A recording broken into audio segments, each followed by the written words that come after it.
মহানগৰীৰ মাজমজিয়াৰ পৰা হেৰাল দুই ছাত্ৰ বিদ্যালয়ৰ ইউনিফৰ্ম পিন্ধিয়ে নিখোজ হল ভাৰ্গৱ আৰু ৰবি অপহৰণ নে স্বেচ্ছাই গৃহত্যাগ ঘৰ এৰাৰ পিছতেই দূৰে ঘৰত কান্দনৰ ৰোল মই এটা সন্দেহ এই বুলি কোৱা ল'ৰাটো তাৰে ওপৰত মোৰ সন্দেহ আছে তাৰ লগৰে কি কৰিছে এতিয়া হি আছে স্কুলত হি এটা কথাই কয় বম্বে তো ইমান মানুহ নাজানিল খালি বম্বে তন্তে কেনেকুৱা জানিলি বম্বে মানে বম্বে যোৱা বুলি কৈছে বম্বে যোৱা বুলি কৈছে তাৰ লগত পইচাও নাই কিন্তু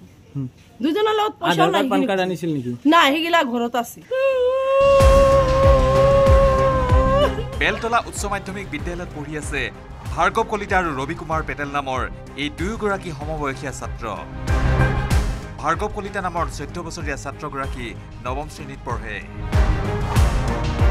আনহাতে ৰবি কুমাৰ পেটেল নামৰ একে বয়সৰ ছাত্ৰগৰাকী সপ্তম শ্ৰেণীৰ ভাৰ্গৱৰ ঘৰ বৰপেটাত আনহাতে ৰবি পেটেলৰ ঘৰ কইনাধৰাত দুয়োগৰাকী ছাত্ৰ বুধবাৰে বিদ্যালয়লৈ গৈছিল কিন্তু বিদ্যালয়লৈ গৈ উভতি নাহিল ঘৰলৈ যোৱাকালি 12টাৰ পৰা আপোনাৰ ল'ৰাটো স্কুলৰ পৰা নোহোৱা হৈছে এতিয়ালৈকে কোনো খোজ খবৰ পোৱা যোৱা নাই স্কুলতো গৈছিলে তাতো সোধপোছ কৰা গৈছে একেলগত দুজন নাই ভাৰ্গৱ আৰু ৰবি বুলি এজন ল'ৰা তা আপোনাৰ ভাৰ্গৱৰ একেলগৰে ল'ৰা হয় সি ৰবি বুলি ৰবি 7ত পঢ়ে ভাৰ্গৱ আমাৰ 9ত পঢ়ে ইফালে এই দুই ছাত্ৰ নিখোজ হোৱাৰ সময়তে বিদ্যালয়ৰ প্ৰধান শিক্ষক আৰু সতীৰ্থ ছাত্ৰই দিছে নিখোজ সন্দৰ্ভত চাঞ্চল্যকৰ তথ্য পেটৰ অসুখ বুলি চতুৰ্থটো পিৰিয়ড শেষ হোৱাৰ পিছতে শিক্ষকক আবেদন জনাইছিল দুয়োগৰাকী ছাত্ৰই বিদ্যালয় এৰাৰ আগতে সমনীয়াক কৈ থৈ গৈছিল যিমান চাবলৈ আছে চাই ল কাইলৈৰ পৰা দেখা নাপাবি আমাৰ ভাৰ্গৱ কলিতা ক্লাছ 9ৰ ষ্টুডেণ্ট তেওঁ পেটৰ বিষ বুলি আমাক এপ্লিকেশ্যন দি তেওঁ ঘৰৰ পৰা গুচি গ'ল আকৌ চতুৰ্থ পিৰিয়ডত আমি ৰবি পেটেল সি আগে পিছে অলপ এনেকৈ অলপ দুষ্টামি কৰি কেতিয়াবা গুচি যায় সি গুচি গ'ল তেওঁ ওচৰৰ যিখিনি ক্লাছত বহে ল'ৰা তাক কৈছে যে বম্বেত যাব সি আৰু নাহে তেওঁ পইচা দেখাইছে 1000 টকা দেখুৱাইছে বোলে 1000 টকাটো দেখুৱাই সি বম্বেত যাব তাৰ লগত আৰু দুজন আছিলে তেওঁলোকৰো কৈছে বোলে যে বম্বেত যাওঁ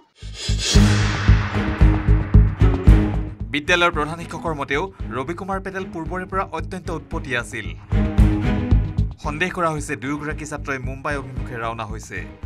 ছাত্ৰ দুগৰাকী নিখোজ হোৱাৰ পিছতেই শুকুৰবাৰে বিদ্যালয়খনত বিদ্যালয় কৰ্তৃপক্ষই জৰুৰীভাৱে অনুষ্ঠিত কৰিছে অভিভাৱক সভাৰ ইফালে ছাত্ৰ দুজনৰ সন্ধানত তদন্ত অব্যাহত ৰাখিছে বশিষ্ঠ আৰক্ষীয়ে উৎপল হালৰ report news 18 Assam north east